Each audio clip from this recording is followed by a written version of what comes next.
अस्सलाम वालेकुम दोस्तों, क्रिकेट की ताजा तरीन अपडेट हासिल करने के लिए मेरे चैनल को सब्सक्राइब कर लें। PSL 9 का आगाज कब से होगा, शेड्यूल सामने आ गया। पाकिस्तान सुपर लीग के नवे एडिशन का शेड्यूल तैयार कर लिया गया। शेड्यूल के मुताबिक PSL 9 का आगाज 17 फरवरी से होगा और 17 मार्च तक जारी रहने वाले इवेंट में 34 मैचेस खेले जाएंगे। PSL शेड्यूल के मुताबिक पहले मरहले में मैच लाहौर और मुल्तान में खेले जाएंगे, जबकि दूसरे मरहले के मैचेस कराची और रावलपिंडी में होंगे। इफ्तिताही मैच कजाफी स्टेडियम में लाहौर कलंदर और इस्लामाबाद यूनाइटेड के दरमियान होगा, जबकि इवेंट का फाइनल कराची में होगा। टूर्नामेंट में 7 डबल हेडर्स होंगे, जबकि लीग के 6 मैचेस और एक क्वालिफायर दिन के वक्त होगा।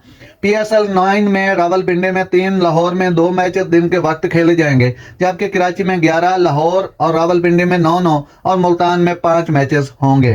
पाकिस्तान सुपर लीग के लिए टीमों की आमद 12 फरवरी से शुरू होगी और 4 दिन ऑफिशियल प्रैक्टिस सेशन के लिए होंगे। नाज़रीन, ऐसी बार वक्त खबरें सुनने के लिए मेरे चैनल को सब्सक्राइब कर लें। अल्लाह हाफिज।